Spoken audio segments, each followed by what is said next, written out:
ایمان اسلام کی عمارت جو ہے، اسلام ایمان اور احسان کی عمارت بلند سے بلند تر ہوتی چلی جائے گی۔ یہ ہے دین کا وہ اصل فہم، حکمت دین کا ایک اہم باب، جس کو سکھانے کے لیے حضرت جبرائیل کو اللہ تعالیٰ نے بطور خاص بھیجا، تاکہ ان کے سوالات کے جوابات کے نتیجے میں یہ حقائق جو ہے یہ صحابہ کرام پر واضح ہو جائیں۔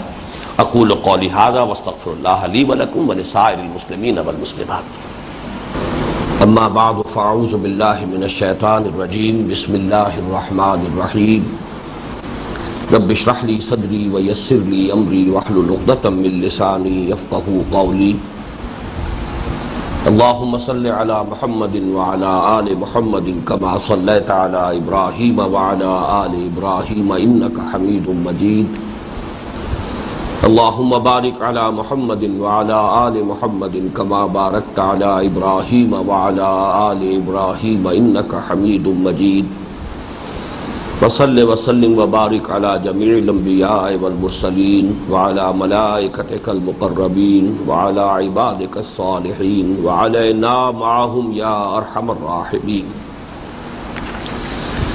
یہ ایک خاصی طویل حدیث ہے جس کا آج ہمیں مطالعہ کرنا ہے۔ اس پر جو عنوان ہے اس منتخب نصاب کے کتابچے میں، اگرچہ یہ پورا منتخب نصاب تو قرآن حکیم کے مطالعے کا ہے، اس میں صرف ایک یہ حدیث ہے جو شامل کی گئی ہے، اور اس پر عنوان قائم کیا گیا ہے حکمت دین کا ایک عظیم خزانہ۔ تو یوں سمجھ لیجئے کہ ایک خاص اعتبار سے جو مقام اور مرتبہ احادیث کے ذخیرے میں ام السنہ یعنی حدیث جبرائیل کا ہے، جس کا ہم نے پچھلے سبق میں مطالعہ کیا تھا، ایک دوسرے اور بعض اعتبارات سے اہم تر پہلو سے وہی مقام اس حدیث کو حاصل ہے، اور عجیب اس میں اتفاق ہے کہ دونوں کا مضمون تقریباً ایک ہے۔ صرف آپ یہ کہہ سکیں گے کہ ایک میں تصویر کا ایک رخ ہے اور ایک میں تصویر کا دوسرا رخ ہے، اور تصویر جو ہے ان دونوں کو ملا کر مکمل ہوتی ہے۔ اس میں 3 درجے بیان ہوئے تھے، اسلام، ایمان، احسان۔ یہاں بھی آپ دیکھیں گے کہ دین کو ایک کل کی حقیقت سے سمجھانے کے لیے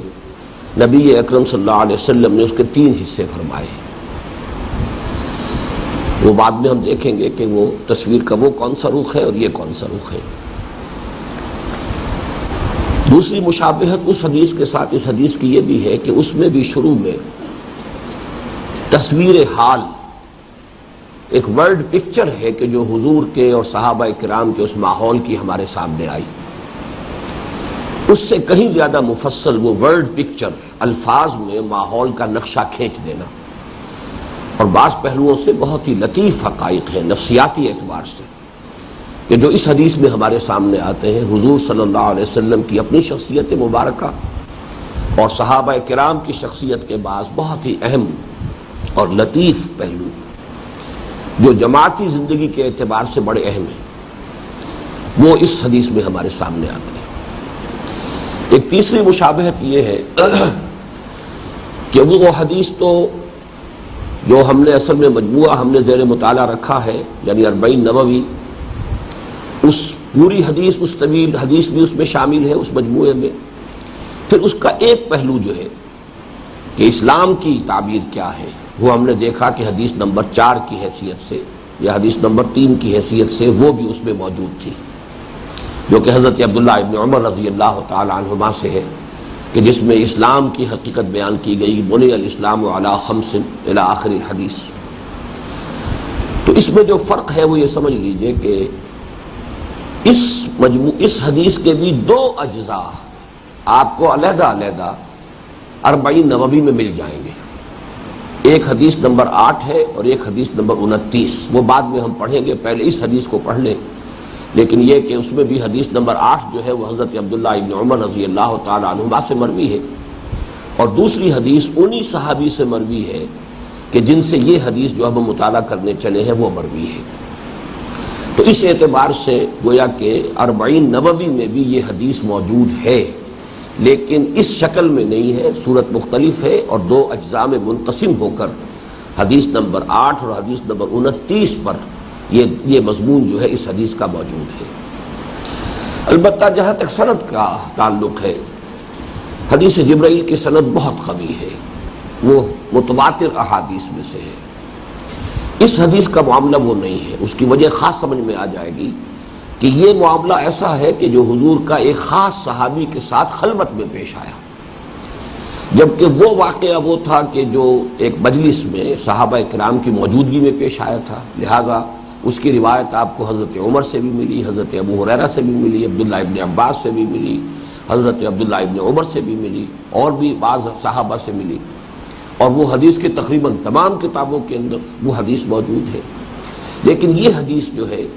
اس کے بارے میں جیسا کہ میں نے آپ کو بتایا سند کے اعتبار سے اتنی قوی نہیں ہے، اور اس میں جیسا کہ آخر میں لکھا ہوا ہے رواہ احمد والبزار والنسائی وابن ماجہ والترمذی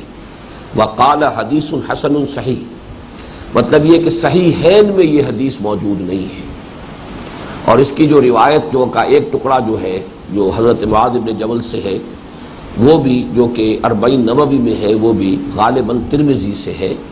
وہ بعد میں صحیح دیکھ کر بتا سکوں گا آپ کو، لیکن بہرحال صحیحین کے درجے کی یہ حدیث سند کے اعتبار سے نہیں ہے۔ لیکن جو فرق اس پہلو سے نظر آ رہا ہے کہ سند کے اعتبار سے وہ بہت قوی ہے، یہ اتنی قوی نہیں ہے، میں سمجھتا ہوں کہ اہمیت کے اعتبار سے میرے نزدیک یہ حدیث اس سے اہم تر ہو جاتی ہے، اس لیے کہ اس نے کئی چیزوں کو اپنے اندر جمع کر لیا ہے، جبکہ حدیث جبرائیل کا جو اصل مضمون ہے وہ در حقیقت ایمان اور اسلام کا فرق جو دستوری اور قانونی ہے، جبکہ اس حدیث میں ہم دیکھیں گے کہ دین بحیثیت کل کیا ہے اس کی تعبیر بھی ہے، پھر دین کے مختلف پہلوؤں کو ایک درخت کی مثال سے 3 حصوں میں منقسم کر کے بھی سمجھایا گیا ہے۔ تو اس اعتبار سے جہاں مضمون کا تعلق ہے، نفس مضمون کا، میرے نزدیک یہ حدیث اہم تر ہو جاتی ہے، اگرچہ سند کے اعتبار سے حدیث جبرائیل کا مقابلہ نہیں کر سکتی۔ اب یہ کہ آپ اس کا متن پڑھیے۔ عن معاذ بن جبل رضی اللہ تعالی عنہ ان رسول اللہ صلی اللہ علیہ وسلم خرج بالناس قبل غزوۃ تبوک۔ عن سے پہلے کیا محذوف ہے؟ رویہ عن معاذ بن جبل، حضرت معاذ بن جبل رضی اللہ تعالی عنہ سے مروی ہے، اور ان کے بارے میں نوٹ کر لیجئے کہ حضور نے اپنے بعض صحابہ کے لیے جو افعل التفضیل کے صیغے استعمال کیے ہیں، ارحم امتی بامتی ابو بکر، اشدہم فی امر اللہ عمر، اکثرہم حیاء عثمان، اقواہم علی، اقرأہم ابی بن کعب، اعلمہم بالحلال والحرام معاذ بن جبل۔ حلال اور حرام سے سب سے زیادہ واقف، یعنی فقہی جو معلومات ہے اور دین کا جو قانونی پہلو ہے اس پر خصوصی طور پر حضور نے حضرت معاذ بن جبل کو سند عطا فرمائی ہے، بلکہ اجتہاد کے موضوع پر جو حدیث ہے جو بہت ہی اہم حدیث ہے وہ بھی اصل میں حضرت معاذ بن جبل سے مروی ہے۔ حضور نے وہ بات جو ہے حضرت معاذ ہی سے دریافت کی تھی کہ جب انہیں یمن بھیجا جا رہا تھا عامل بنا کر، گورنر بنا کر، کہ وہاں معاملات جو تمہارے سامنے آئیں گے کیسے طے کرو گے؟ انہوں نے عرض کیا میں کتاب اللہ کے حوالے سے طے کروں گا۔ حضور نے پھر دریافت فرمایا کہ اگر کتاب اللہ میں قرآن میں کوئی بات نہ پاؤ تو کیا کرو گے؟ تو پھر میں آپ کی سنت کو دیکھوں گا۔ پھر آپ نے فرمایا کہ اگر اس میں بھی کوئی شے تمہارے علم میں نہ ہو، تمہیں معلوم نہ ہو، تمہارے پاس نہ پاؤ تم کوئی شے سنت میں، تو اس پر حضرت معاذ نے پھر فرمایا ثم اجتہدوا، پھر میں خود کوشش کروں گا۔ تو یہیں سے اصل میں اجتہاد کا لفظ نکلا ہے، اور یہ اجتہدوا جو ہے یہ گویا کہ اجتہاد کے لیے یہ چیز ایک بنیاد اور اساس بن گئی کہ پوری کوشش کرنا، اپنی سی پوری کوشش کرنا، یہ اجتہاد ہے۔ عن معاذ بن جبل ان رسول اللہ صلی اللہ علیہ وسلم خرج بالناس قبل غزوۃ تبوک، کہ حضور صلی اللہ علیہ وسلم لوگوں کو لے کر نکلے غزوہ تبوک سے قبل۔ کیا معنی ہے؟ غزوہ تبوک کی طرف جاتے ہوئے، تبوک کی طرف سفر کرتے ہوئے، یہ گویا کہ آپ کا ایک طویل سفر جو ہوا ہے، جو سمجھیے کہ سرحد جو ہے جزیرہ نما عرب کی سرحد پر آپ پہنچے ہیں، اور سلطنت روما کی وہاں سے سرحدیں شروع ہو جاتی تھی، وہاں تک آپ نے سفر کیا ہے۔ تو جاتے اور آتے بڑے اہم واقعات ہوئے ہیں. تو یہ جاتے ہوئے واقعہ پیش آیا ہے قبل غزوۃ تبوک.